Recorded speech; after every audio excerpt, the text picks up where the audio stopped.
लखनऊ के पुराने घर में मेहंदी की खुशबू थी। तभी अलमारी से गिरा लोहे का टिफिन सबको चुप करा गया। टिफिन पर धुंधली लिखावट थी, सिया की विदाई।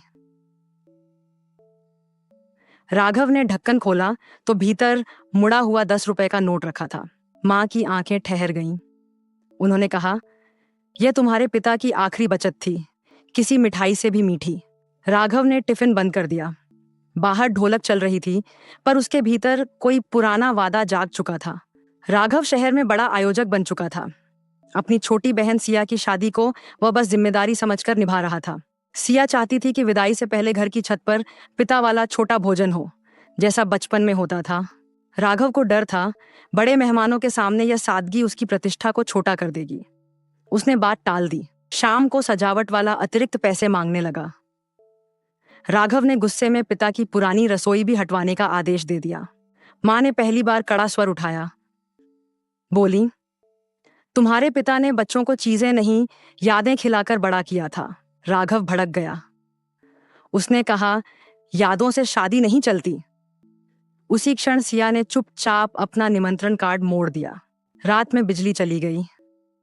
मोमबत्ती की रोशनी में माँ ने टिफिन खोला और राघव को पिता की चिट्ठी दी। चिट्ठी में लिखा था, जिस दिन सिया विदा हो, राघव उसके लिए अपने हाथ से पहला कौर रखेगा।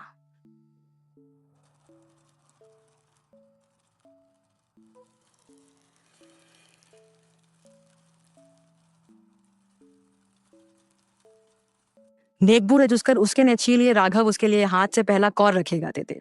राघव की आंखों में बचपन लौटा। पिता रोज अपना हिस्सा बचाकर वही डिब्बा उसके स्कूल बैग में रखते थे। सुबह हल्दी से पहले रसोइया बीमार पड़ गया। मेहमान बढ़ रहे थे और घर की व्यवस्था टूटने लगी। और सब राघव ने महंगी सजावट रुकवाई।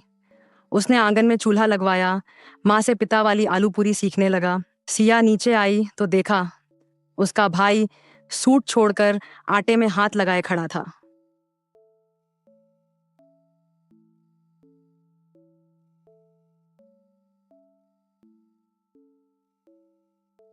उसका गुस्सा पिघलने लगा।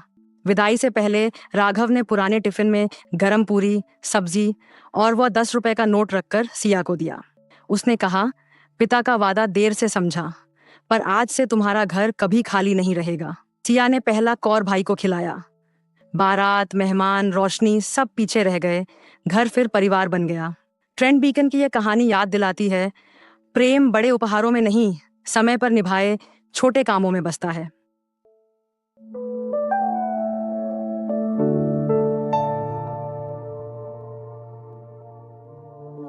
Child.